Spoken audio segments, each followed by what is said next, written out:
Archewell, a self-exiled Prince Harry's attempt to create his own court, crown and halo, using, once again, his mother Diana's image. Filius Regi, The Fall of Prince Harry, a tragedy in spare parts.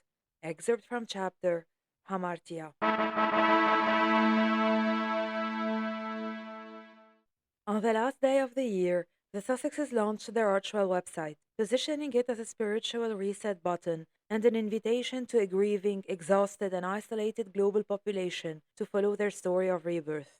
The website, as it was launched on the 31st of December 2020, was defined by four elements: sepia pictures of young Harry with Diana and young Meghan with Doria, a defining statement, I am my mother's son, and I am our son's mother, a link to external charities and causes, and a newsletter sign-up box.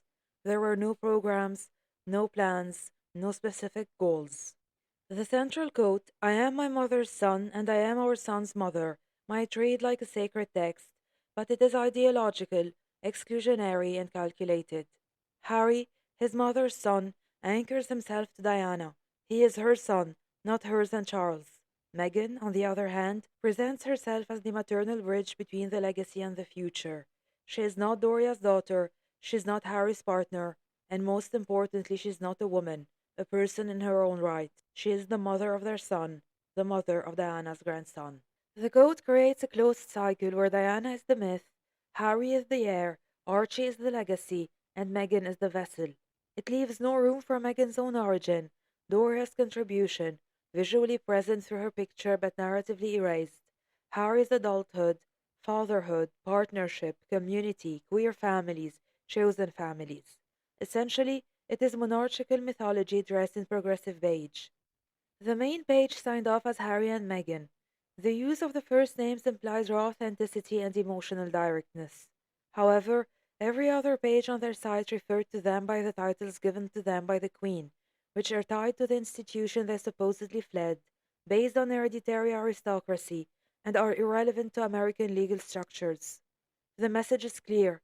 They rejected the system but kept the rank it gave them. In other words, they didn't want to serve the crown but wanted the status that being part of that institution afforded them. The website's visitors were prompted to share how they activate compassion in the world. It might sound caring and warm, but there was no privacy policy explained and no follow-up mechanism, which allows the argument that the invitation was about data mining and audience mirroring. The core sentence requires further dissection. It sounds like family language, but it is lineage branding. It describes a dynastic position, a biological chain, a closed loop of meaning.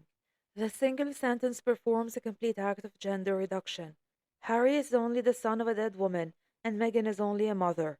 No one is a person, everyone is a role. It is a sanctification of domesticity packaged as empowerment. It reasserts that women are nurturers, men are legacy holders, and parenthood is heteronormative, biological, and binary. Not once did the site feature the word father. Harry's identity is permanently retroactive, always a son, never a dad. Neither Prince Charles nor Thomas Markle is acknowledged. As for Doria, she's visible, but she's not named, not referred to in a sentence, or even acknowledged as a mother. She's a prop. Diana is the emotional cornerstone, Doria is the visual moral support. Only one mother is the narrative, and it's not the black one. Archewell launched itself as a compassionate, modern, inclusive alternative to outdated power systems, but it revealed itself to be a brand based on inherited grief and not earned service, culturally conservative and narratively monarchist.